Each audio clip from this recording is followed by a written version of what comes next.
Shalom bakunzi b'igicaniro cya Senga Ubuhoke, tubahaye ikaze. Imana y'amahoro ibahe mwebwe abakoze subscribe. Uwiteka abagirire neza, Uwiteka abagurire imbago, ahindure ubuzima bwanyu n'amateka yanyu. Nawe ubaye ari ubwa mbere, tuguhaye ikaze, karibu. Imana y'amahoro iguhe Imana y'amahoro ikugirire neza.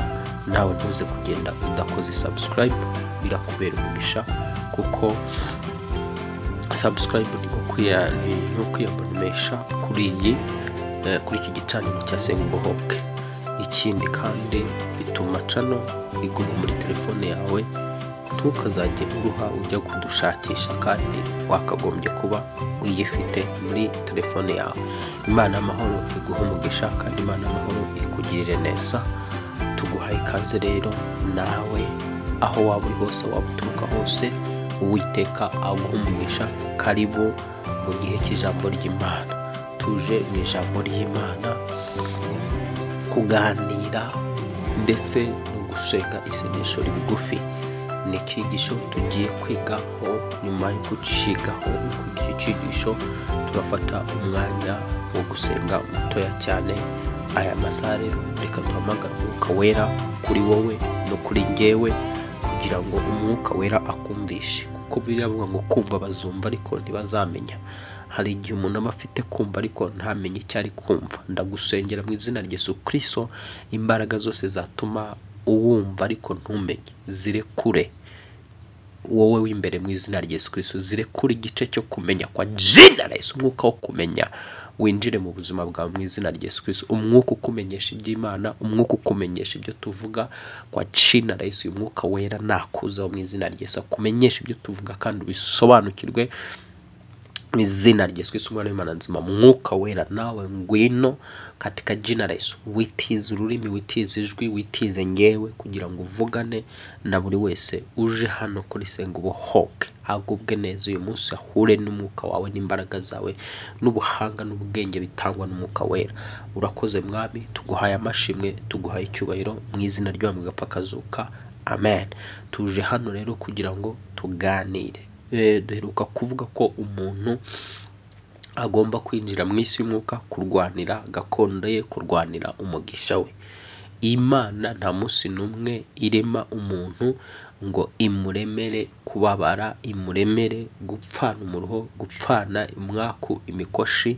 Oya, ibyo ni ibikorwa bya Satani. Buri wese Imana izana hano ku isi imurema imufiteho umugambi mwiza. Kabone uko waba waravutse kose, uko wavutse kose, muri wowe hari amasoko y'umugisha.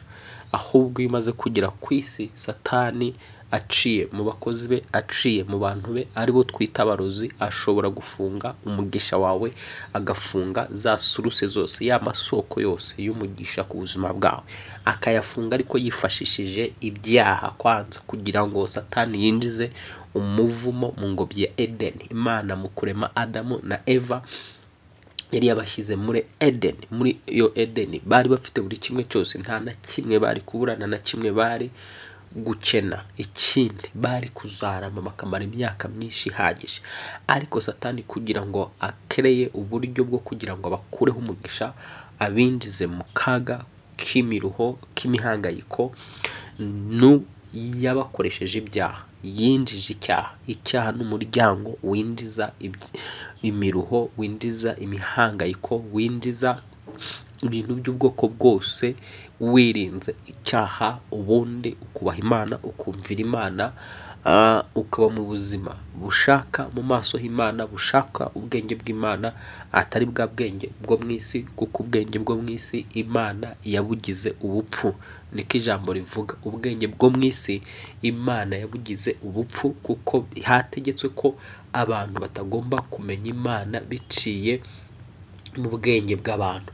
Reka mbanze gusomere iryo jambo, hanyuma nkubwire icyo tuje kuganira uyu munsi. Imana ijambo rya rivuga yuko ubwenge bw'abantu cyangwa ubw'isi yabugize ubupfu. Ni ukuvuga ngo rero, iyo ushatse gushaka kumenya Imana biciye mu bwenge bw'abantu bwa kimuntu, ntabwo bikunda, ntabwo umenya Imana y'ukuri. Hari abantu bashaka Imana ariko bakayishaka mu buryo butari bwo. Ni ukuvuga ngo bagashaka Imana biciye mu idini, bararazwe umwuka w'idini, kandi idini ririca. Idini ntabwo rishobora kukumenyesha Imana. Umva iri jambo Abakorinto ba mbere igice cya mbere n'umurongo wa 20, handitswe ngo, Abakorinto ba mbere igice cya mbere n'umurongo wa 20, handitswe ngo, mbese none umunyabwenge ari he? Umwanditsi ari he? Umunyemaka wo muri iki gihe ari he? Ubwenge bw'iyi si Imana ntiyabuhinduye ubupfu. Urumva ko ubwenge bw'iyi si Imana yabuhinduye ubupfu. Rero ushatse gushaka kumenya Imana ukoresheje ubwenge bw'iyi si, kandi ubwenge bw'iyi si yarabuhinduye ubupfu, ntabwo ushobora kumenya Imana. Ngo kuko ubwo bwenge bw'Imana bwategetse ko ab'isi badaheshwa kumenya Imana n'ubwenge bw'isi. Imana yishimiye gukirisha abayizera ubupfu bw'ibibwirizwa. Bya bindi wumva yuko ari ubupfu, nibyo Imana yategetse ko bigomba gukiza abantu. Kubera iki? Iri jambo riravuga ngo kuko ubwo bwenge bw'Imana bwategetse ab'isi ko badaheshwa kumenya Imana n'ubwenge bw'isi. Ubwenge bw'isi ntabwo bushobora kukumenyesha Imana. Ubwenge bw'isi ahubwo bukwereka ko nta Mana iriho. Ubwenge bw'isi bukwereka ahubwo ko buri kimwe cyose gifite ukuntu cyabayeho kikaza gutyo, nyine habayeho iturika runaka bituma uyu mubumbe ugaragara. Ubwenge bw'isi buzakwereka ko umuntu ashobora kuba yaraturutse ku nguge. Ubwenge bw'isi buzakwereka, mbega bugerageza kukwereka ko ibiriho bifite aho byaturutse bitaremwe. Rero ubwenge Imana yategetse ko ubwenge bw'iyi si utabasha kubukoresha kugira ngo umenye Imana. Imana ni umwuka, tuyimenya mu mwuka. So rero kugira ngo ubashe gutsinda intambara, ubashe kubohoza umugisha wawe, bigusaba ijambo rya mbere kuba uri umuntu wizera Imana kandi uyubaha ukayumvira. Icya kabiri bikagusaba gutinyuka, ntujye mu ntambara, ntutinye intambara, ahubwo ugatinyuka kwinjira mu rugamba. Imana ntabwo igendana n'abasivili, ntabwo igendana n'umutima wa gisivili.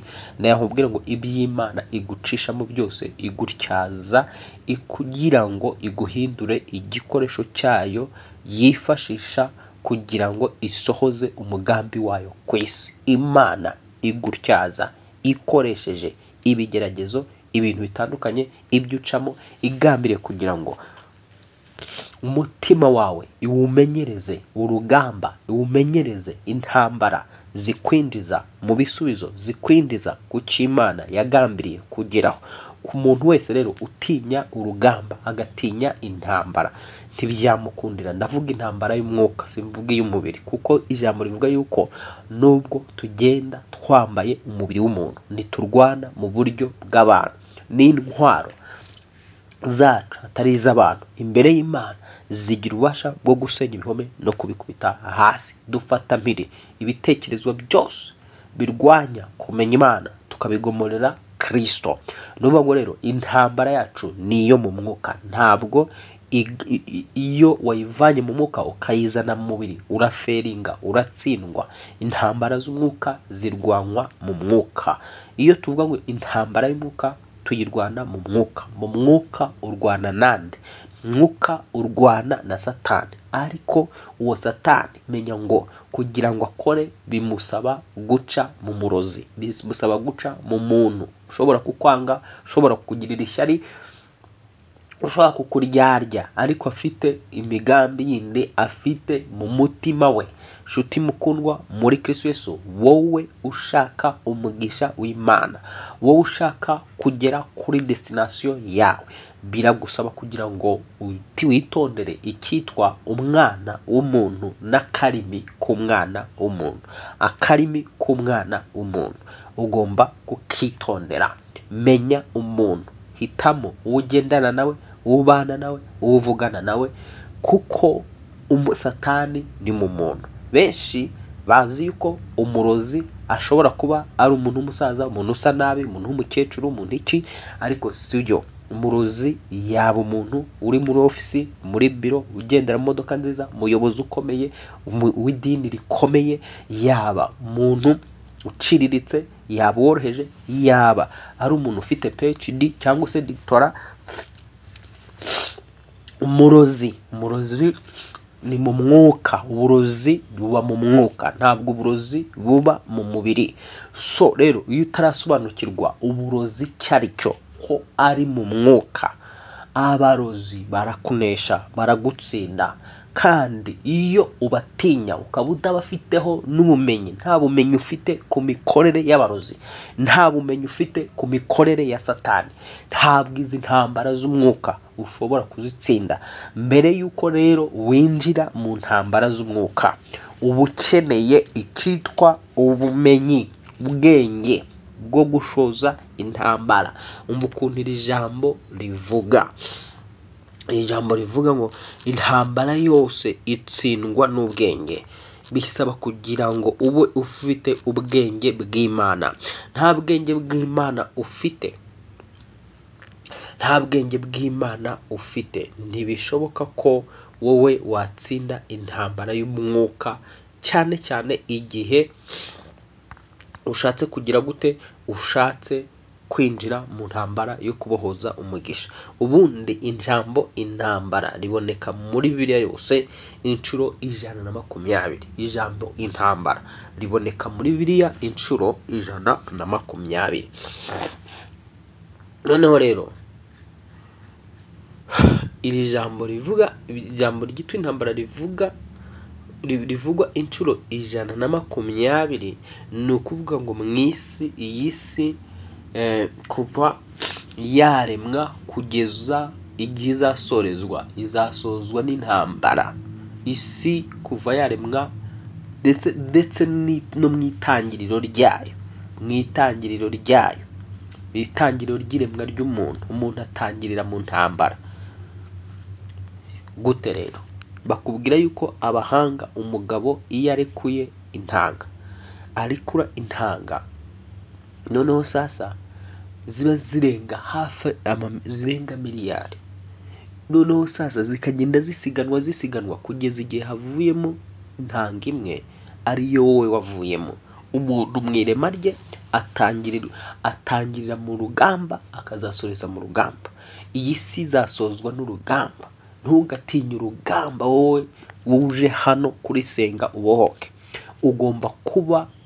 Ugomba kwemera ko Imana igutyaza ibigeragezo ucamo, intambara ucamo.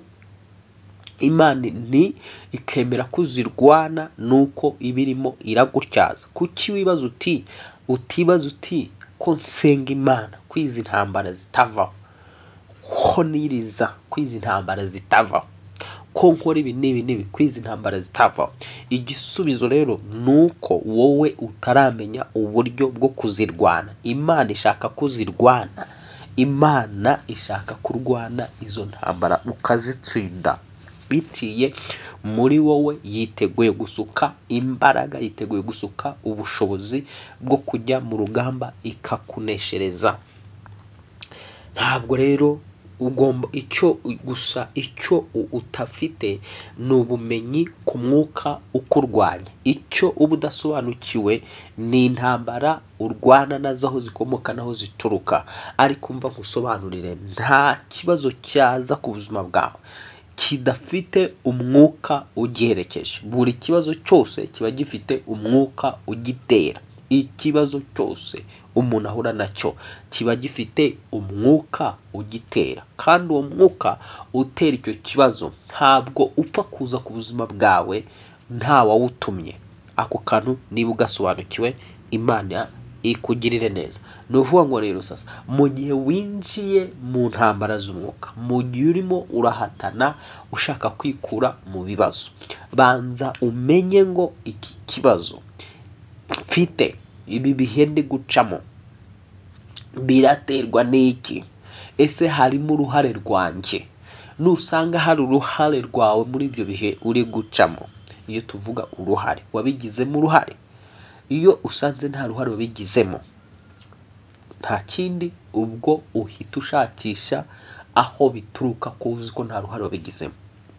Aho bituruka rero uzahita uhabona niba uri umuntu ufite mind nzima, itekereza neza, udatekerereza mu marangamutima. Kuko bamwe iyo bari mu bibazo bayoborwa n'amarangamutima, ntabwo bayoborwa n'ubwenge. Ariko ndagusengera kugira ngo wowe mu izina rya Yesu Kristo ureke kuyoborwa n'amarangamutima.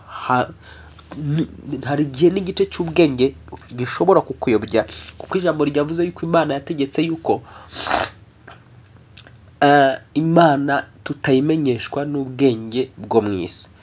Ibintu n'ibi rero byagufasha igihe uri mu bibazo. Igihe uri mu bibazo, Bibiliya iravuga ngo ese muri mwe harimwo ubabaye nasenge. Imana yari izi yuko ku isi dushobora kubabara, noneho itubwira yuko tugomba gusenga. Gusenga, iyo usenze Imana ikongerera imbaraga. Ni ijambo rya mbere, Imana yongera imbaraga mu bugingo bwawe. Noneho yakongera imbaraga, tubona Yesu Kristo azamuka umusozi ajya gusenga ababaye, aho yari afite agahinda kenshi kendaga no kumwica, ariko asenze marayika ngo araza amwongereramwo imbaraga. Iyo ubabaye mu mutima utakaza imbaraga zo kuba warwana intambara, utakaza imbaraga zo kuba wanesha, utakaza imbaraga zo kuba watsinda ibikurwanya. Ni ngombwa rero igihe ubabaye uba ugomba gusenga cyane kugira ngo wongererwe imbaraga. Reka rero dusome bimwe mu byanditswe. Reka turebe ijambo ry'Imana tubona muri Samweli wa mbere igice cyaho cya 18. Turebe, ugomba kumenya intambara ya ubukene uri muracamo, ni iki kiri kuwutera, krizi uri muracamo, ni iki kiri kwitera, indwara urwaye ni irimo iraturuka he. Ni ibintu bya mbere ugomba kubanza kwibaza. Ibyo ugiye gusengera kwa ukabanza kwibaza inkomoko yabyo. Zopetese kiriya. Ngaho reka dusome Samweli wa mbere igice cya 8 n'umurongo waho. Samweli wa mbere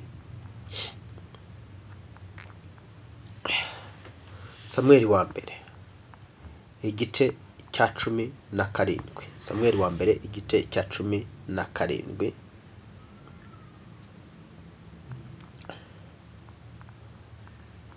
Duhere ku murongo wa 33. Samweli wa mbere igice cya 17 3.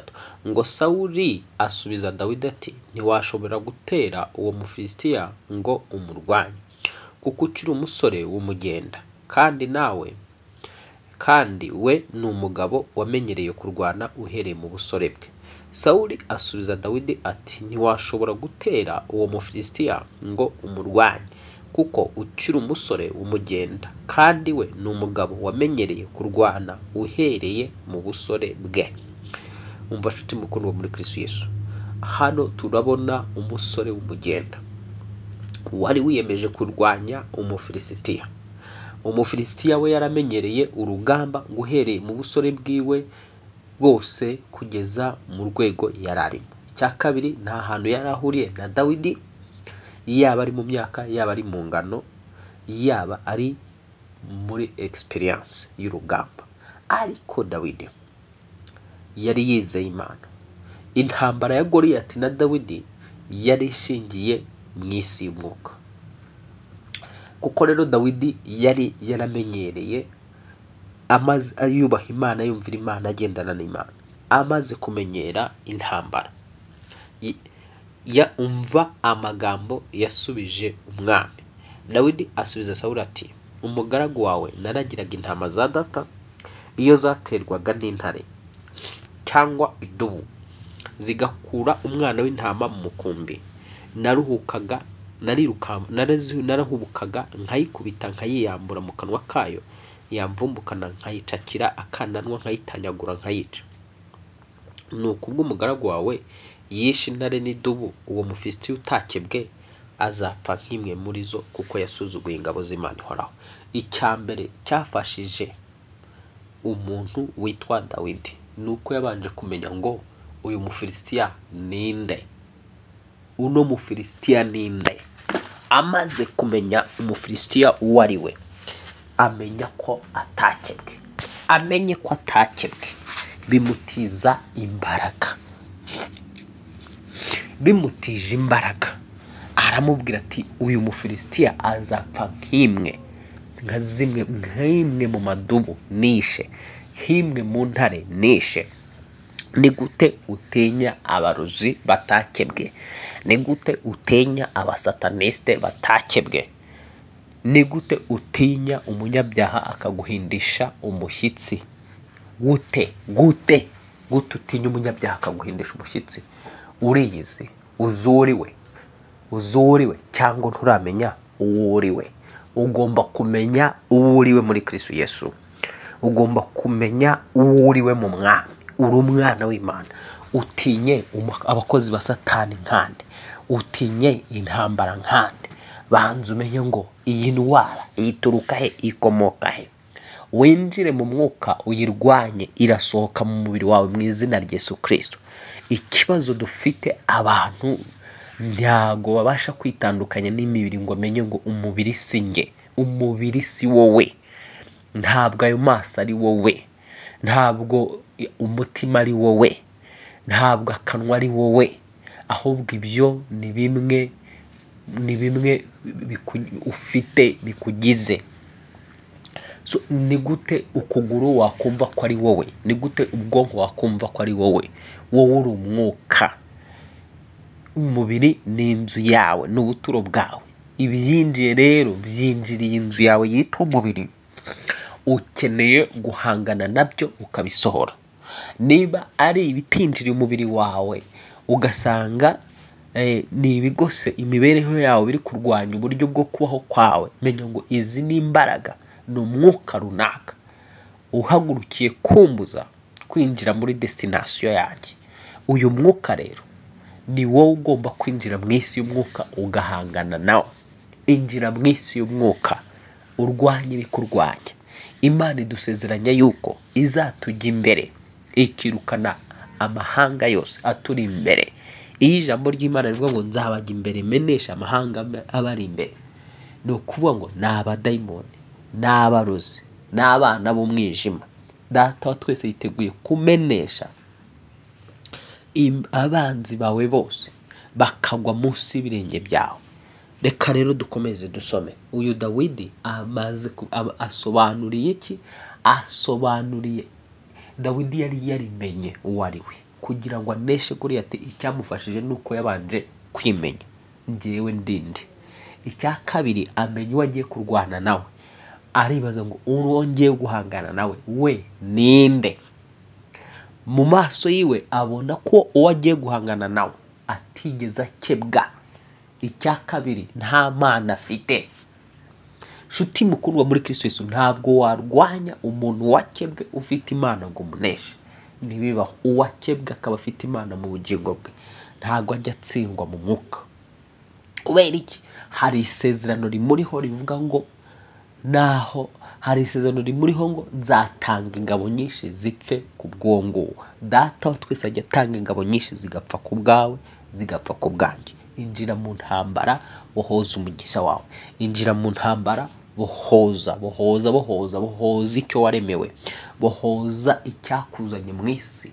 Senga, iga gusenga, banza wige gusenga, kuko benshi ntabwo wasenga ngo usenge ishapure ngo wirukane abadayimoni. Ishapure ntirukane nyatsi. Ntabwo ishapure yakwirukana inyatsi. Ntabwo ndakuramutsa Mariya yakwirukana abadayimoni. Ntabwo ndakuramutsa Mariya yakwirukana amahembe. Ntabwo ndakuramutsa Mariya yakwirukana abarozi. Ntabwo ndakuramutsa Mariya yakwirukana imyuka mibi. Ntabwo imyuka mibi yakwirukanwa no kuvuga ngo Mana wandabaye ukandengera. Imyuka mibi yirukanwa n'ubutware, kirukanwa n'itegeko. Ng'ibimenyetso bizagumana n'abizera, ngibi bazirukana abadayimoni mu izina ryanjye. Imyuka mibi yirukanwa n'izina rya Yesu Kristo, ariko kuri wa muntu wamaze kumenya Yesu icyo ari cyo mu bugingo bwe. So rero rekeraho iyo misengere ya ndakuramutsa Mariya, kuko itakwirukana abadayimoni, kuko nta kintu yahindura ku buzima bwawe. Ntabwo yakwirukanira iyo myuka mibi ikurwanya, ntabwo yakwirukanira izo ndwara, ntabwo ishapure yakwirukanira abadayimoni, ntabwo yakwirukanira umurozi. ukeneye. Hari abandi bajya kwa muganga mu bapfumu ngo bagiye kwivuza inyatsi, ngo bagiye kwivuza indwara, bagira ahubwo ugasanga nibwo bitanze kwa Satani batabizi, bakabaca indasago, bakabakoreraho imigenzo n'imihango yo kubahindura nabo ngo babe amatungo y'abadayimoni. Ugasanga umubiri wawe wahinduwe imari ya Satani, arawukurikirana kuko yarawushwaratuye, barawushwaratura, barawukatagura, bawuzuzaho indasago ngo barimo barakuvura. Kumbe barimo barakwinjiza mu masezerano y'ubwami bw'umwijima, barimo baraguha Satani, barimo baraguha imizimu yabo, wisanga warangwanye n'imizimu. Rero sasa imyuka ikaba none ifite control ku mubiri wawe, kuko ikurikirana umubiri wawe nk'umutungo wayo, ikurikirana umubiri wawe nk'imari yabo, kuko ubwawe mu kujya kwivuza icyo gihe ngo wagiye mu bapfumu. Ubuvuzi bwa Satani, ubuvuzi buri mu byiciro bitatu. Hari ubuvuzi buturuka ku Mana, hakaba ubuvuzi bw'abana b'abantu, ubwo abana b'abantu bajya mu ishuri bakabwiga. Hakaba ubuvuzi bwa Satani. Ubuvuzi rero bwa Satani ni ubuvuzi bucishwa mu bapfumu. Buriya rero si ubuvuzi, Satani ntabwo yakuvura, abadayimoni ntibakuvura, imizimu ntiyakuvura. Kandi najya nkubwira ngo nta muti ubaho wirukana imyuka mibi, ntibazakubeshye. Musobanukirwe, tuvuga imyuka mibi, tuvuga abazimu, tuvuga abadayimoni, tuvuga amajini. Ibyo rero ni ibiremwa by'umwuka. Ikiremwa cy'umwuka ntabwo gishobora kwirukanwa n'imiti y'abantu, ntabwo gishobora kwirukanwa n'amazi ngo washyizemwo umunyu. Umunyu urumva wakwirukana ikiremwa cy'umwuka? Ntabwo wakwirukana. Urumva koko, urumva Satani yatinya umunyu wakozwe n'abantu? Muri logique zawe wumva yuko marayika w'umwijima yatinya umunyu? Wumva yuko marayika w'umwijima yatinya amazi? Oya. Icyakora hari icyo ibyo bishobora gukora.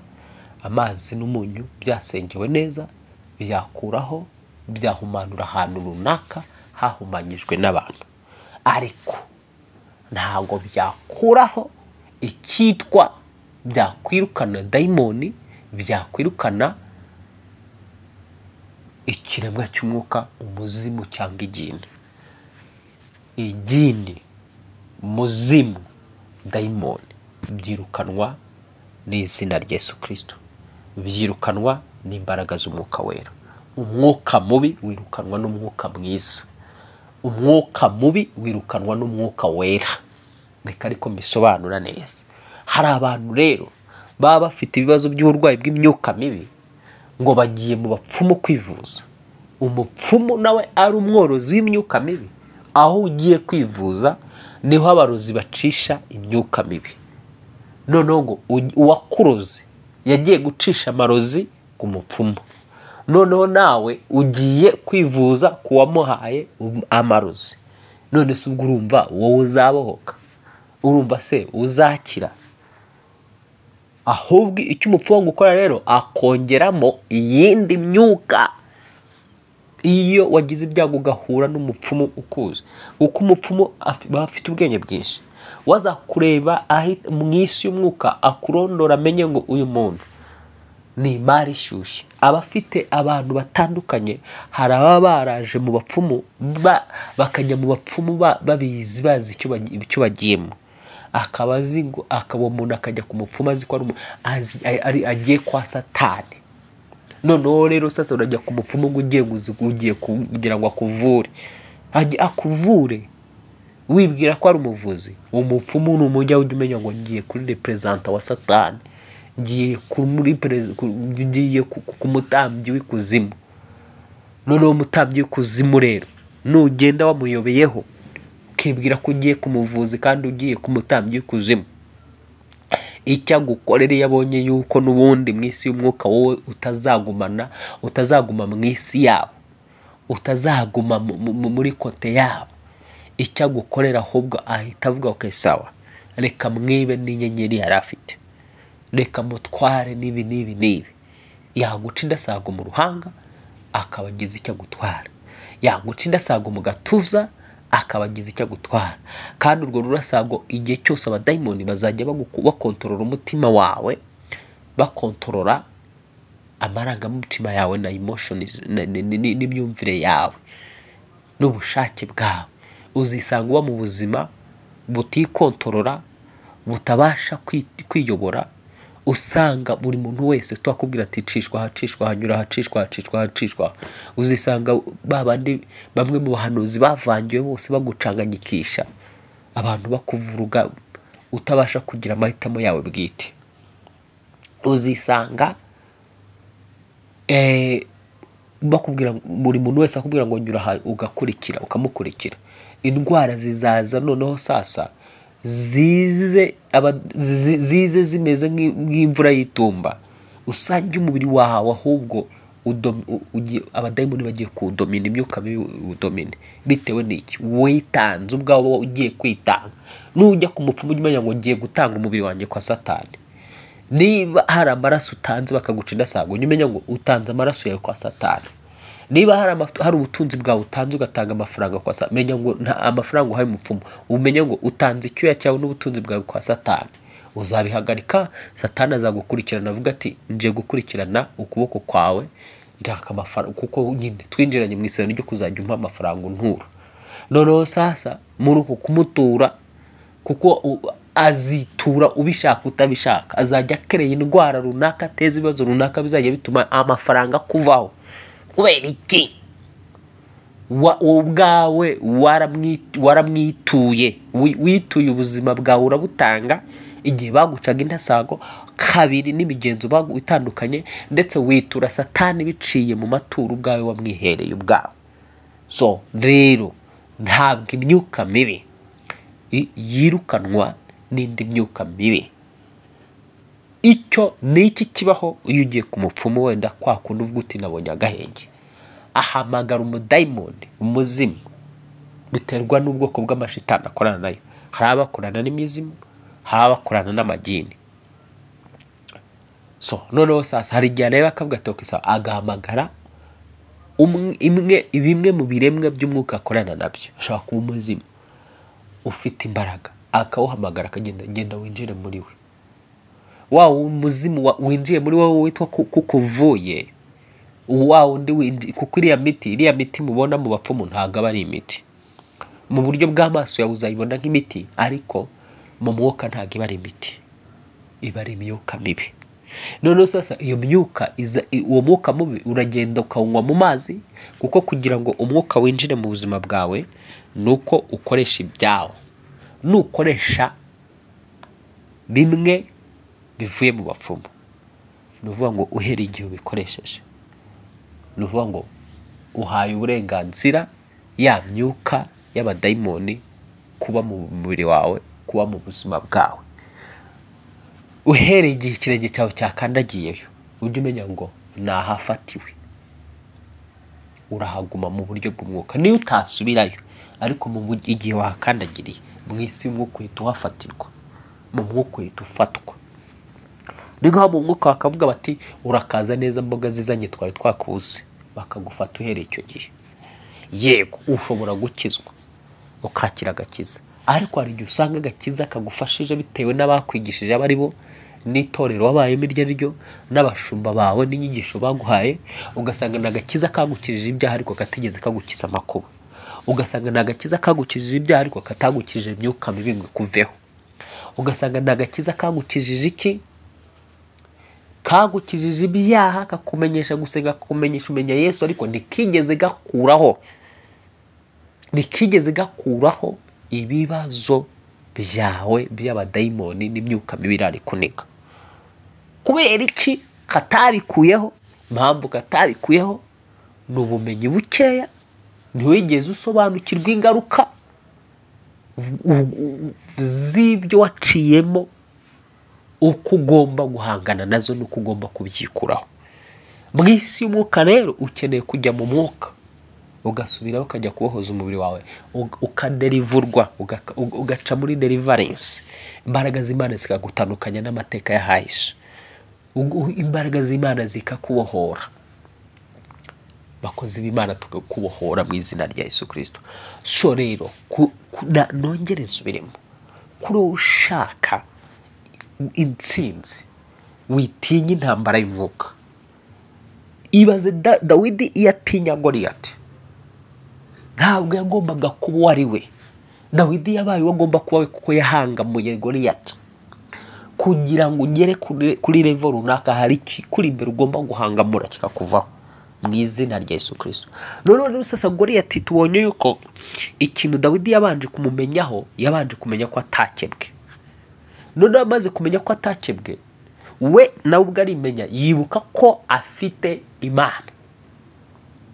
Amaze kumenya ko afite Imana, aravuga ati uyu wasuzuguye ingabo z'Uwiteka utarakebwe, ndamwica nk'imwe muri izo dubu. Imana ikugirire neza. Nizere ko hano hari ikintu wakiriye, hari ikintu wumvise. Hari ikintu wumvise bituma tubivuze kugira ngo ugire icyo wumva, kugira ngo umenye uko urwana intambara zawe. Banza umenye ngo undwanya yarakebwe cyangwa ntiyakebwe. Nusanga yarakebwe, ushakishe buryo mubana mu mahoro nshuti yanjye. Wururuke ntushake kujya muri izo ntambara kuko ntiwazitsinda. Ntabwo watsinda umuntu uri mu ruhande rw'Imana ihoraho. Ntibishoboka. Umuntu uri mu ruhande rw'Imana ihoraho nawe ikaba iri mu ruhande rwe. Ibyiza nakugira nawe kugenda ukiyunga nawe mukumvikana mugahuza. Noneho reka rero dukomeze dusome turebe. Ngo Dawidi arongera aravuga ati Uwiteka wandokoye mu nzara z'intare azankiza no mu maboko y'Umufilisitiya. Nuko Sawuli abwira Dawidi ati ngaho genda Uwiteka abane nawe. Reka dukomeze dusimbuke. Ngo aherako ubwo tugeze kuri Samweli wa mbere igice cya 17 ku murongo wa 40. Ngo aherako asingira inkoni arayitwaza, yitoraniriza amabuyenge 5 mu kagezi ayashyira mu ruhago rw'imvumba y'abashumba. Yari afite kandi umuhumetso mu ntoki, nuko yegera Umufilisitiya. Umufilisitiya nawe araza asatira Dawidi. Ni ngombwa ko wegera ibikurwanya. Ntabwo ugomba gutera amaboko umugongo ibiza bigusatira. Ibiza bigusatira ahubwo nawe ibisatire mu mwuka. Satira iryo shitani, satira uwo muzimu, satira iryo jini, satira uwo murozi, satira uwo mukonikoni. Winjire mu rugamba, hangana nawe, mubwire ngo urarekura umugisha wanyu, urarekura amafaranga yanyu, urarekura ubutunzi bwanyu, urarekura akazi kanyu mu izina rya Yesu Kristo. Ubwawe winjire muri urwo rugamba, uravuga turandekurira amagara, urandekurira akaboko, urandekurira amaguru, urarekura inda yanjye, urarekura amagara yanjye. Zopetese kiri holeya, umugangane nawe, winjire mu mwuka, winjire mu ntambara z'umwuka. Nguko uko turwana intambara mu mwuka. Iyo tuvuga ntabwo tuba turi gukina. Ijwi ryacu mu isi y'umwuka riba rifite icyo rivuze, hari icyo rikora. Ambara imbaraga z'umwuka, usatira Umufilisitiya wawe. Noneho nawe naza gusatira, mwinjire muhure muhangane ukubite mu izina rya Yesu Kristo. Uwiteka yiteguye kugutsindishiriza. Nangaho umva aya magambo. Ngo Umufilisitiya abwira Dawidi ati ngwino mubagira ibisiga byo mu kirere n'inyamaswa zo mu ishyamba. Uwo muntu yakubwira ati uzapfa udakize, iryo jambo rikaguhangayikisha rikagutera ubwoba. Ntuvuge iti kwa kinara Yesu nzakira. Kubita iryo jambo rihita urikansoringa rihanagure mu mwuka mukiri kumwe. Umuntu nakubwira ngo ntacyo uzageraho, uhita ubikansoringa kubita uvuge twakinara Yesu wa mwuka uvuze ko ntacyo nzageraho. Ngeze ku byose na nyoko batangezeho nibyo nawe utazageraho, nibyo utazageraho mu izina rya Yesu. Atuza akanwa kawe umenye ko intambara yacu y'umwuka tuyitsindisha ijambo ryo guhamya kwacu. Biravuga ngo nabo bamunesheje amaraso y'umwana w'intama w'Imana n'ijambo ryo guhamya kwabo, ndetse ntibatinya no gupfa.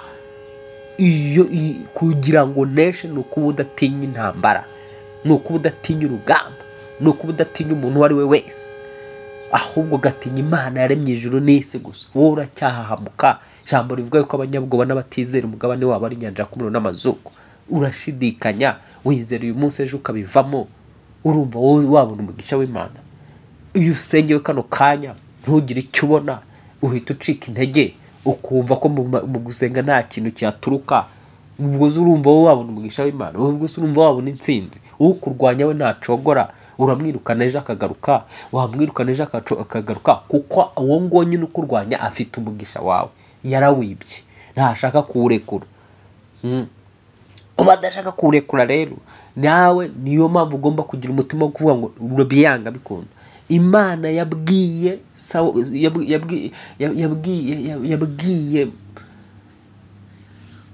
Esawu, iramubwira ngo ntabwo ari Imana yabwiye Esawu, ahubwo ni ise wabwiye Esawu. Ise yaramubwiye ngo nugoma uzikuraho uburetwa yagushyizeho. Nutagomera abo barozi nawe wakonikone ugashaka kugira gute gukorana nabo amasezerano, nutagomera Satani umubwiye ati Satani, kuko Satani birava mu murwanyi azabahunga. Ni ikiremwa cyategetswe kuduhunga, nuwo ashyiriweho kuguhunga. Kandi abo ngabo utinya bakorana n'icyo kiremwa cyategekewe kuduhunga, hanyuma ukabatinya. Uratinya umupfumu, uratinya umurozi akorana na Satani, wowe ukorana n'Imana, wizera Imana. Ufite ikibazo mu myemerere yawe, ufite ikibazo hagati yawe n'Imana, nturamenya Imana. Iwiga umenya Imana mu izina rya Yesu Kristo. Umuntu wamenye Imana ntabwo atinya, ntagira ubwoba bw'abapfumu, ntagira ubwoba bw'abarozi, ntagira ubwoba bw'umwana w'umuntu wari wese, ntabwo atinya umuntu. Imana ikukuremo ubwoba, kwirukana mu bwoba bwose Satani yakubitsemo mu izina rya Yesu Kristo. Urumva rero Dawidi ntigeze, urumva ukuntu yagiye asatira n'Umufilisitiya, ukuntu byagenze. Ngo Dawidi abwira Umufilisitiya ati wanteranye inkota n'icumu. Ariko Umufilisitiya reka tubanze tumve Umufilisitiya ukuntu byagenze. Umufilisitiya abwira Dawidi ati ngwino nkubagire ibisiga byo mu kirere n'inyamaswa zo mu ishyamba. Ariko ku murongo wa 43 ngo nuko Umufilisitiya abaza Dawidi ati ko unteranye inkoni, mbese ugira ngo ndembwa? Umufilisitiya ahera ko akwena Dawidi mu izina ry'Imana ze. Ngo akwena Dawidi mu izina ry'Imana ze. Muri Bibiliya y'Ikinyarwanda ijambo ry'Imana biravuga ngo Umufilisitiya avuma Dawidi mu izina ry'Imana ze. Urumva hano avuze ngo akwenda Dawidi mu izina ry'Imana ze, bishatse kuvuga ngo yaramuvumaga mutongera, kuko ya ntambara yari y'umwuka. Umufilisitiya yari afite imana ze, yari yishingikirijeho, yari yizeye. Izi nizo zari zafashije Umufilisitiya gutuma ingabo zose za Sawuli na Sawuli ubwe batinya, kuko yazaga bakwena bavuma. Yababwira amagambo ababwira ati ngaho ngabo mwebwe za Sawuli, mwabagaragu mwe ba Sawuli, niba muri mwebwe hari umuntu washobora kuza guhangana nanjye akanesha, naze turwane. Nanesha turaba abagaragu banyu, nanjye nitubanesha mwebwe muraba abagaragu bacu mu inkororagahato zacu. Ayo magambo akabahahamura, kuko yasohoraga amagambo aherekejwe n'imbaraga z'ibigirwamana by'Abafilisitiya. Rero kugira ngo uyu mugabo atsindwe, uyu Goliyati atsindwe, hagombaga kuba hari umuntu nawe ufite Imana mu mutima we, nawe ubasha kwatura amagambo akomeye aza akavuguruza ya yandi ya wa Mufilisitiya. Umva rero ukuntu Umufilisitiya ngo azavuma Dawidi amukwena mu izina ry'Imana ze, kandi amwaturaho yuko agiye kumubagira ibisiga byo mu kirere n'inyamaswa zo mu ishyamba. Umva rero Dawidi nawe ukuntu yasubije. Dawidi abwira Umufilisitiya ati wanteranye inkota n'icumu n'agacumu, ariko nge nguteye mu izina ry'Uwiteka Nyiringabo, Imana y'ingabo za Isiraheli wasuzuguye. Icyambere urumva ko aho ngaho amuteranyije n'Imana. Dawidi yari umuhanga. Icyambere amuteranyije n'Imana, yavuga ati wowe wasuzuguye Imana, kuko n'ubundi yari yaramaze kumenya ko icyo Gifilisitiya ari ikintu cyaho ngaho kitakebwe. Aravuga ati nge nguteye mu izina ry'Uwiteka Imana Nyiringabo, y'ingabo z'Uwiteka iyo wasuzuguye. Urumva wasuzugura Imana ikabaho se? Nguteye mu izina ry'Uwiteka Imana Nyiringabo iyo wasuzuguye. wowe bwira amagini n'amashitani yabwira uti ndabatera mu izina ry'Umwami Yesu Kristo wabambeye ku musaraba agapfa akazuka. Bwira umurozi umubwira uti ndagutera mu izina rya Yesu Kristo wabambwe agapfa akazuka. Rekura umubiri wanjye, rekura umugisha wanjye, rekura ibyanjye byose, ibyo waroze byose. Ndasenya uburozi bwawe, ndasenya imitongero yawe, ndasenya ibiheko, ndasenya ikejo. Ejo tuzavuga ubwoko bw'amarozi, noneho tutangire no kubusenya mu izina rya Yesu. Tuzatangira kuvuga bumwe mu bwoko bw'amarozi, n'ubwo bwoko bw'amarozi abarozi bakoresha, hanyuma dutangire kubusenya mu mbaraga y'amaraso Yesu Kristo. Ugomba kubohoka woze kuri iki gicaniro, ugomba gutsinda intambara zose ucamo mu izina rya Yesu Kristo. Uri umutsinzi ndetse no kurushaho. Nta muntu numwe uzajoininga kino gicaniro cya Senga Ubohoke uzadukurikira uzumva ijambo ry'Imana twigisha ngo atsindwe n'umurozi. Ntibibaho. Ngo atsindwe n'abadayimoni. Ntibibaho. Ubwo wowe uzaba utaradukurikiranye neza, ariko udukurikirana nawe za tukabana nawe akumva iby'Imana iducishamo akabifata akabyizera akabihagararamo. Uzanesha ndagusezeranya kutazigera utsindwa n'umurozi cyangwa umukonikoni. Nta ntwaro bacure kukurwanya izagira icyo gutwara. Nuko ngo Umufilisitiya abwira Dawidi ati ngwino nkubagire ibisiga byo mu kirere n'inyamaswa zo mu ishyamba. Wowe barakutongera bakakubwira amagambo mabi ugateceka. Ntabwo ubwo iyo ucecetse ayo magambo ntuyakansoringe ahita komaho, ahita yinjira mu bugingo. Twabonye ko amagambo ari umwuka. Umuntu yavuze nuvuga ngo ya magambo kuko ari umwuka aragenda agahita aboha ubugingo, akaboha wowe w'umwuka. Yaboha wo mwuka rero ukaba warangira. Umva rero icyo Dawidi nawe yasubije ati wanteranye inkota n'uducumu n'agacumu, kuko ariko ngiye nguteye mu izina ry'Uwiteka Imana Nyiringabo za Isiraheli wasuzuguye. Uyu munsi Uwiteka arakungabiza. Uwiteka akugabiza umupfumu ukuroga, akugabiza umurozi ukuroga, akugabize umubisha wawe n'umwanzi wawe mu izina rya Yesu. Ndakwatura ngo Uwiteka akugabize umwanzi wawe, akugabize umupfumu, akugabize ukurwanya, akubaze ukuroga mu mbaraga z'Umwuka Wera, umwivune mu izina rya Yesu Kristo. Ahangaha rero sasa nawe aramubwira ngo ndakubagira ibisiga byo mu kirere n'inyamaswa z'inkazi zo mu ishyamba, intumbi z'ingabo z'Abafilisitiya, kugira ngo abo mu isi yose bamenye ko muri Isiraheli hari mu Imana. Ukuroga agomba kumenya ko muri we hari mu Imana. Ukurwanya agomba kumenya ko bigomba kumenyekana ko ndetse nabo bafatanya bose n'abafatanyabikorwa bose by'abakuru b'abakurwanya bagomba kumenya ko muri we harimo Imana mu izina rya Yesu. Ambara imbaraga rero. Ngo nuko rero ngo uyu munsi noneho rero dukomeje gusoma ngo kandi ngo iri teraniro ryose rimenye ko Uwiteka adakirisha inkota cyangwa icumu, kuko intambara ari y'Uwiteka kandi ari we uzaba tugabiza. Intambara ni y'Uwiteka, niwe uzaba tugabiza. Ariko nubwo avuze ngo intambara ni y'Uwiteka, Uwiteka ararwana biciye muri Dawidi. Naye nkubwira ngo Uwiteka azarwana biciye muri Dawidi. Uwiteka azarwana biciye muri wowe. Uwiteka azica umurozi biciye muri wowe. Uwiteka azatsinda intambara biciye muri wowe. Urumva hano iri jambo Dawidi aravuze ati intambara ni y'Uwiteka kandi niwe uzaba tugabiza. Mu mwuka Dawidi yaramaze kwisobanukirwa kugira ngo Imana izaneshereza muri Dawidi. Noneho ngo nuko Umufilisitiya avaho yarari aza guhura na Dawidi. Urumva Umufilisitiya nta kintu yashubije, ya magambo Dawidi yamwatuyeho yahise amuzimya ahita aceceka, kuko nyine ya magambo Dawidi yamwatuye yari amagambo adasanzwe, nta kindi yari gusubiza. Rero yari yibeshya aza yataka Dawidi. Noneho mu kuza yataka Dawidi umva uko byagenze. Ngo Dawidi akaba mu mvumba ye akuramo ibuye ararirekura, arikocora Umufilisitiya mu ruhanga ririgitamo, yikubita hasi yubamye. Ibuye aragenda arirekura mu ruhanga ubwaryo ryishakiye inzira. Amaze kurirekura ryishakiye inzira. Wibuke ko bivuga ngo Yesu Kristo niwe buye abubatsi banze, nyamara ku Mana niryo ryabaye rikomeza imfuruka. Ibuye niryo ryarangije uwari umugabo waramenyereye urugamba, kuko Uwiteka adakirisha amacumu n'imiheto n'imyambi n'ubwinshi bw'abantu. Wowe wirirwa uzerera mu bagusengera, ubwo wavuye kuri umupasiteri wagiye kuri umuhanuzi, wavuye kuri agasanga wigwijeho abahanuzi 1000, wigwijeho abapasiteri 1000, wigwijeho bose ngo abapotre amabishop, ugasanga uzengurutswe n'abantu benshi. Ntabwo Uwiteka akirisha ubwinshi bw'abantu. ntabwo Uwiteka akirisha ubwinshi bw'abantu Mosheri. Tuza mu byiringiro no mwituze niho uzatabarirwa. Gira umutima utuje, gira ibyiringiro, ugire kwizera, gira umuntu umwe abahagije mu buzima bwawe. Niba koko umwizeye ukamubonamo umwuka w'Imana, umubonamo ubwenge bw'Imana n'imbaraga z'Imana, wijarajara, gira umuntu umwe mu buzima bwawe. Ntabwo Uwiteka akirisha ubwinshi bw'abantu. Zopete sekiria. Noneho sasa ngo nuko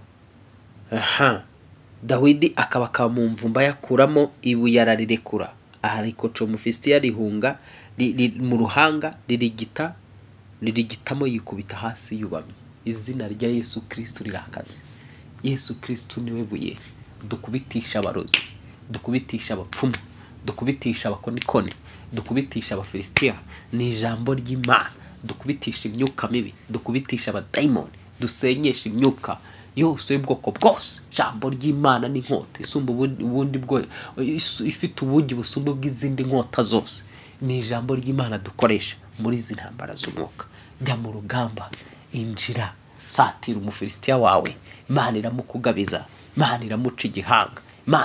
Umva, Uwiteka araza kwihishura ku buzima bwawe, bimenyekane yuko uri umwana w'Imana wavutse ubwa kabiri muri Kristo Yesu. Ambara imbaraga mu izina rya Yesu, ambara imbaraga mu izina rya Yesu Kristo, ambara imbaraga mu izina rya Yesu. Nguko niko Dawidi yahanguje Umufilisitiya ibuye ry'umuhumetso, aramunesha, aramwica, kandi nta nkota Dawidi yari yitwaje. Nshuti mukundwa muri Kristo Yesu, nta nkota Dawidi yari yitwaje, yitwaje ibuye, ariko yari yarasobanukiwe ibuye icyo ari cyo. Kuko ijambo rivuga ngo Dawidi yeretswe, nani Danieli yeretswe ngo akabuye katurutse mu ijuru karaza gakubita cya gishushanyo kirashwanyuka, ngo kandi kakabuye gahinduka umusozi ukomeye kuzura mu isi hose. Yeretswe Yesu Kristo, ntare mu muryango wa Yuda. Gishyitsi cya Dawidi watsinze urupfu n'ikuzimu kinga ntihagire ukingura. Uburyo azagaruka agafata agakuraho ubutegetsi n'ubwami bwo mu isi akabumenagura, hagashyirwaho ubwami bwe. Uyu rero Yesu Kristo afite imbaraga zikomeye cyane. Izina rya Yesu Kristo rirahambaye mu isi, mu ijuru n'ikuzimu. Niryo ryonyine twahaye gukirizwamo. Nakabuye dukoresha tukamenagura ba Goliyati, tukamenagura iyo mizimu n'amagini, tukamenagura ayo mashitani, tugakubita amakirize yose azanwa n'imyuka mibi, tugakubita indwara zizanwa n'imyuka mibi, tugasubiza abarozi indwara zabo, tugasubiza abarozi imyaku yabo n'imikoshi yabo, tugasubiza abakwanga ibyo bakohera n'ibyo bakuvuma. Zopete sekiria horia. Ndakwaturaho kugira ngo mu izina rya Yesu Kristo Goliyati wari uguhagaze imbere, marayika w'Uwiteka muca umutwe. Nohereje ibuye ryo buye abubatsi banze. Ko Mana ryabaye rikomeza ubuzima bw'abantu, ko Mana ryo rikomeza imfuruka z'imibereho y'umuntu. Ndaryohereza iryo buye rimenagura ibikurwanya byose, rimenagura uwo mupfumu uko bakujyanyeho akuzinukwe, ahindukirane mukujyanyeho mu izina rya Yesu. Abari wakubita mu mbaraga z'umwuka we, uwagiye kukurogesha agatwara ifoto yawe, agatwara umwenda wawe, agatwara umusatsi wawe, agatwara inzara zawe, agatwara imihango yawe, agatwara umwenda w'imbere mayo yawe, agatwara amasutiya yawe, agatwara umusatsi, agatwara ikintu cyose yatwaye. Ndaturaga umuriro w'Imana numanuke umutwikane n'ibyo yatwaye. Nkuvanye ahantu hose wari uboheye mu izina rya Yesu Kristo wapfuye akazuka. Nkuvanye ahantu hose wari wararogewe mu mbaraga z'umwuka wera, uwarogewe mu mugezi utemba, uwarogewe mu nyanja, uwarogewe munsi y'ibuye bakamushyira munsi y'ibuye. Va munsi y'iryo buye mu izina rya Yesu Kristo. Uwo barogeye mu irimbi, uwo barogeye mu giti, uwo barogeye mu cyari cy'inyoni bakamushyira iyo ngiyo mu giti, ndakuvanayo mu izina rya Yesu Kristo wapfuye akazuka. Aho upfundikiye hose, aho uboheye hose, nohereje izina rya Yesu Kristo rireba kandi n'ijambo ryiwe ribasha kugenzura. Biri hamwe ngo ijambo ry'Imana ribasha kugenzura iby'umutima w'umuntu wibwira kandi ukanatekereza. Ndohereza ijambo ry'Imana ku mwanzi wawe urwanya ubuzima bwawe, ibyo yibwira byose n'ibyo agutekerezaho byo kukwangiriza ubuzima no kukononera ubuzima, tubifashe mbiri mu mwuka, tubikubise hasi mu izina rya Yesu Kristo. Goliyati wawe ararangiye, Goliyati wawe ararangiye, Goliyati wawe ararangiye, Goliyati wawe ararangiye mu izina rya Yesu Kristo. Ikibazo cyari kimeze nka Goliath kirarangiye ku buzima bwa mu izina rya Yesu Kristo, kirarangiye ku buzima bwa mu izina rya Yesu Kristo, kirarangiye mu izina rya Yesu Kristo. Goliath warwanyije ubuzima bwawe kuva ukiri mu nda ya nyoko cyangwa se kuva ukiri muto kugeza uyu munsi, wagiye aza ku manywa na nijoro, aza kukuvizita, akaza kugukwena, wagiye gukwena mu izina ry'Imana ze, akagutengera mu izina ry'Imana ze, akagutongera abazimu, akagutongera amagini, akagutongera amashitani, akagutongera za nyabingi, akagutongera imyago, akagutongera imikoshi, uwakubohesheje ubusambanyi, akakubohesha kwikinisha, akakubohesha abadayimoni bo gusambanywa n'abadayimoni, uwakubohesheje imyuka ariyo yose, ndatura ngo izina rya Yesu Kristo rimugwe gituma rimukupetane n'ibyo yakubohesheje, uboho kube muzima, boho kube muzima mu izina rya Yesu, boho kube muzima mu izina rya Yesu, boho kube muzima mu izina rya Yesu. Atura ngo mbaye muzima, atura ngo ndabohotse, atura ngo mpawe umugisha w'Imana, atura ngo nteye imbere, atura ngo ndakize, atura ngo Goliath wanjye muci igihanga mu izina rya Yesu, muci igihanga mu izina rya Yesu. Bimenyekanye yuko umufisiya utarakebwe katika jina la Yesu n'abamukurikiye bose yuko badafite Imana, ari njye ufite Imana rurema mu izina rya Yesu Kristo. Uwo mufisiya n'abamukurikiye bose barasebye, uwo mwanzi wawe arasebye, akozwe n'isoni. Jambo rirambwira ngo abakurakariye bose bazakorwa n'isoni, ngo kandi n'abakurwanya bose bazahinduka ubusa, ngo n'abakwanga rwose bazarimbuka. Aka kanya bakwangaga Uwiteka arabarimbaguye mu izina rya Yesu. Ukwanga wese akakwangira ubusa ntacyo wamutwaye, ukwanga wese akakwangira ubusa ntacyo wamutwaye, akakuvuma ku manywa na nijoro ntacyo wamutwaye, ntabyo watwaye, ntabyiwe wariye, mu izina rya Yesu Kristo. Agahagurukira kukurwanya, agahagurukira kugira nabi ku manywa na nijoro, akigamba ibibi ku buzima bwawe mu izina rya Yesu Kristo. Kandi ntacyo wamutwaye, ntabyiwe wariye, ntiwigeze umuhemukira wowe. Ndatura ngo uwo muntu atsindirwe imbere yawe, akorwe n'isoni imbere yawe. Habwa umugisha w'Imana, girirwa neza n'Imana. Imana ihindura amateka yawe, Imana ihindura ubuzima bwawe mu izina rya Yesu Kristo. Ambara imbaraga z'Imana, ambara imbaraga z'ubutsinzi, ambara imbaraga zikugeza muri destination yawe. Rwanira destination yawe. Goliath wawe arapfuye, Goliath wawe arapfuye, kandi bimenyekanye yuko wakurikiye Imana y'ukuri, Imana yo kwizerwa. Zopetese kiria horia. Ndabona hari abantu Imana izamuye, ndabona hari umuntu Imana ihaye kunesha akaba asohotse mu kibazo yararimo. Hari umuntu Imana ikuriyeho ubugumba, hari umuntu Imana ikuriyeho inyatsi yari imeze nka Goliath, hari umuntu Imana ikuriyeho ideni ryari rimeze nka Goliath, hari umuntu Imana ivanye mu bukode bwari maze igihe kirekire yarabuze ubwishyu bw'inzu, Imana iramwishyuriye. Goliath wawe arapfuye, Goliath wawe ararangiye, Goliath wawe uyu munsi aciwe igihanga ku buzima bwa mu izina rya Yesu Kristo. Shalom shalom. Imana iguhe n'umugisha, Imana ikugirire neza. Mujya mumbwira ngo sinjye mvuga nimero yanjye, nyamara mba nayanditse hepfo, ariko reka nyivugemo hano: 0782 76 5 Imana ikugirire neza. Utarakanda subscribe yikande. Uwiteka guha umugisha, Uwiteka kugire neza. Shalom shalom na hejo ubuntu bw'Imana bubane namwe.